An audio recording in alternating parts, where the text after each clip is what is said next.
오늘은 5월 19일 화요일입니다. 하나님은 항상 그분의 목적을 이루십니다. 하나님은 항상 그분의 목적을 이루십니다. 어떤 사람이 다윗에게 알리되 압살롬과 함께 모반한 자들 가운데 아히도벨이 있나이다 하니 다윗이 이르되 여호와여 원하옵건대 아히도벨의 모략을 어리석게 하옵소서 하니라. 어떤 사람이 다윗에게 알리되 압살롬과 함께 모반한 자들 가운데 아히도벨이 있나이다 하니 다윗이 이르되 여호와여 원하옵건대 아히도벨의 모략을 어리석게 하옵소서 하니라.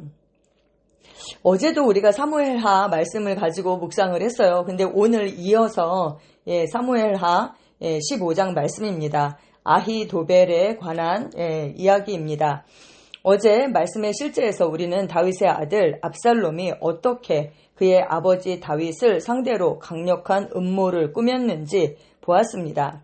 아히도벨은 하나님으로부터 말하는 자로 크게 존경받았지만 압살롬의 편에 서서 다윗을 대적하는 그 음모에 힘을 더했습니다. 그 결과 다윗은 주님께 아히도벨의 그 지혜를 어리석음으로 바꿔달라고 그렇게 기도했습니다. 어제 우리가 봤죠. 다윗이 육으로 그렇게 반응하고 당황하고 그렇게 걱정한 것이 아니라 하나님께 기도했습니다. 그 아히도벨의 모략을 어리석게 해달라.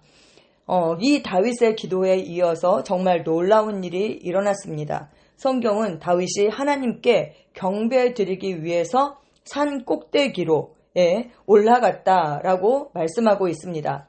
그리고 그곳에서 아렉 사람 후세가 그를 만나러 나왔습니다. 하나님의 응답은 그 전략적인 위치에 있는 그 사람의 모습으로 나타났습니다. 참고 성경에 사무엘하 15장 31절에서 34절 말씀이 있습니다. 이 이야기의 배경이에요. 제가 읽어드리겠습니다.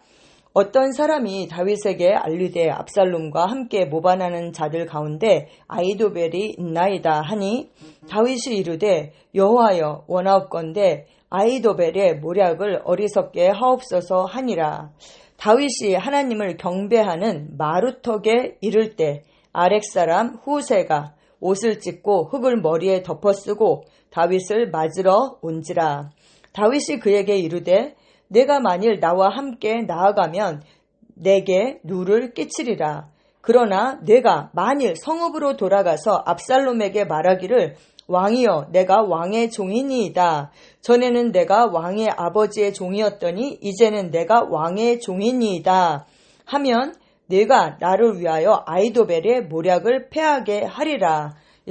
뭐예요? 후세를 만나게 됩니다. 어디에서요? 기도를 하기 위해서 하나님께 경배드리기 위해서 마루턱에 이를 때 이 산 꼭대기로 올라간 것이죠. 거기에 후세가 나오게 됩니다. 후세가 다윗과 함께 하기를 원했죠. 그런데 다윗이 어떻게 해요? 이 후세를 다시 압살롬에게 간첩으로 말하자면 간첩으로 파견을 합니다. 그래서 압살롬에게 가서 압살롬이 너가 어떻게 다윗과 함께 가지 않았느냐 이렇게 하니까 내가 너의 아버지를 섬긴 것처럼 내가 너를 왕으로 섬길 것이다 이렇게 얘기를 하는 것이죠. 그러면서 압살롬이 어떤 그 아히도벨과 어떤 계략을 꾸미는지를 다 듣고 오히려 그 계략이 성공하지 못하도록 그렇게 방해하는 역할을 합니다. 아히도벨이 12,000명을 나에게 주셔서 내가 오늘 밤을 가서 다윗을 치게 해달라 했을 때 몰래 이제 또 압살롬이 후세의 말을 듣기 위해서 후세를 부르죠. 근데 후세가 그것을 당신의 아버지는 정말 너무 용사다. 지금 가서 만약에 사람들이 조금이라도 패하면 몇 명이 패하면 크게 낙심하게 될 것이다. 그러면서 그 계략이 이번에는 아히도벨의 계략이 좋지 않다. 이러면서 자기의 계략을 내어놓습니다. 그때 사람들이 어떻게 해야 돼요? 하나님께서 그들의 마음을 움직여서 이번에는 아히도벨의 계략이 좋지 않다. 후세의 계략이 좋다. 이렇게 하죠. 그리고 후세가 몰래 사람을 보내서 다윗을 그날 밤에 강을 다 이제 건너도록 그렇게 하는 것입니다. 그래서 아히도벨이 여기서 굉장히 실망하고 어제 보았던 것처럼 자기 스스로 고향으로 돌아가서 목을 메고 죽는 이런 일들이 일어나게 되었습니다. 하나님의 응답은 전략적인 위치에 있는 사람의 모습으로 나타났습니다. 다윗은 그것이 무엇을 의미하는지 그리고 자신이 무엇을 해야 하는지 바로 이해했습니다. 그는 후세에게 성읍으로 돌아가 다윗을 섬기던 것처럼 압살롬의 종으로서 그를 섬기라고 말했습니다. 목적은 분명했습니다. 후세가 압살롬의 진영 안에서 아히도벨의 계략을 물리칠 수 있는 그 위치에 서게 하는 것이었습니다. 이는 하나님께서 그분의 목적을 어떻게 이루시는지에 대한 놀라운 그림입니다. 사단의 계략이 교활한 자들을 통해 일어날지라도 하나님께서는 그분의 백성, 그분의 지혜와 의의 도구를 가지고 계십니다. 그분의 백성은 사단의 계략을 좌절시키고 무너뜨릴 수 있습니다. 아멘. 여러분, 우리 입장에서는 생각해야 됩니다. 우리가 하나님의 지혜와 의의 도구로 쓰임을 받을지 아니면 하는 그 불의의 병기로 쓰임을 받을지. 그쵸? 왜냐면 아히도벨은 정말 그가 지략이 엄청 뛰어난 사람이었잖아요. 그런데 오히려 불의의 병기로 쓰임을 받았습니다. 그런데 이 후세는 의의 병기로 쓰임을 받게 된 것이죠. 그래서 내가 어떻게 쓰임을 받을지 우리가 정말 늘 우리의 마음의 중심을 바르게 해야 하고 하나님 편에 우리가 서야 하는 것입니다. 따라서 당신이 리더라면 당신의 측근이나 핵심 그룹에 누가 있는지 그리고 당신의 결정에 접근하고 영향을 미칠 수 있는 사람이 누구인지가 중요합니다. 어제도 우리가 이제 말씀을 묵상했잖아요. 그 영적 분별력, 나에게 조언하는 자들의 그 소리를 듣고 이것이 정말 하나님으로부터 온 지혜인지 아닌지 악한 것인지 그것을 우리가 구별할 수 있어야 하는 것입니다. 그들은 의와 진리의 목소리를 내는 사람들이어야 합니다. 그들은 하나님의 목적이 우리 세상에서 승리하고 또 계속 승리하도록 하는 사람들이어야 합니다. 만약에 악한 자들이 내 주변에 득실득실하고 그런 사람들이 목소리를 낸다면 우리가 처음에는 저거는 아니야 이렇게 들을 수 있지만 계속 믿음은 어디에서 나요? 들음에서 나는 거죠. 그런 소리를 계속 듣다 보면 우리의 마음도 왜곡되게 될 것입니다. 그래서 항상 우리 주변에 의와 진리의 목소리를 내는 그런 사람들을 둬야 하는 것이고 또 우리 리더들을 위해서도 우리가 그렇게 기도해야 하겠습니다. 하나님은 그분의 지혜로 열방의 지도자들 가운데 항상 그분의 후세를 두십니다. 성령으로 말미암아 악한 계략을 좌절시키고 하나님의 뜻이 이루어지도록 하는 사람들입니다.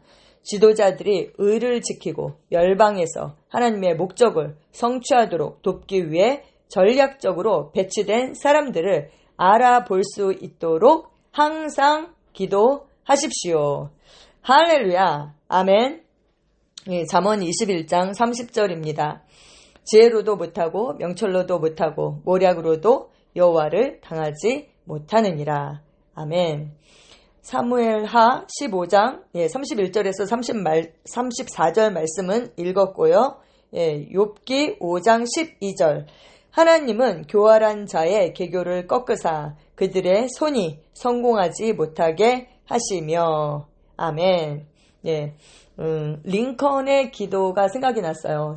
그 남북 전쟁을 할 때 사람들이 다 남쪽도 기도하고 북쪽도 기도를 할 거 아니에요. 자기들이 전쟁에서 이기게 해달라고 그렇게 했을 때 링컨은 그렇게 말했다고 해요. 내가 하나님 편이 되게 해달라. 하나님 내 편이 되어서 나를 이기게 해주세요. 나를 이기게 해주세요. 내 편이 이기게 해주세요가 아니라 내가 하나님 편이 되게 해달라. 그 하나님의 뜻을 이루는 자 하나님은 언제나 오르시고 하나님은 성공하시죠. 그러니까 내가 그 편이 되어야 하는 것입니다. 우리가 승리자의 편에 있을 때 나는 승리자가 되는 것이죠. 그리고 하나님의 그 의를 이루는 그 의의 병기로 쓰임받는 우리가 되어야 하겠습니다. 함께 기도하겠습니다. 사랑하는 아버지, 아버지의 자녀들이 복음의 진리를 붙들고 전 세계에 의를 세울 때 아버지의 지혜와 의가 열방에 퍼집니다. 하나님의 뜻이 이 땅에서 이루어지고 하나님의 통치권이 방해받지 않고 확장됩니다. 예수 이름으로 기도합니다. 아멘.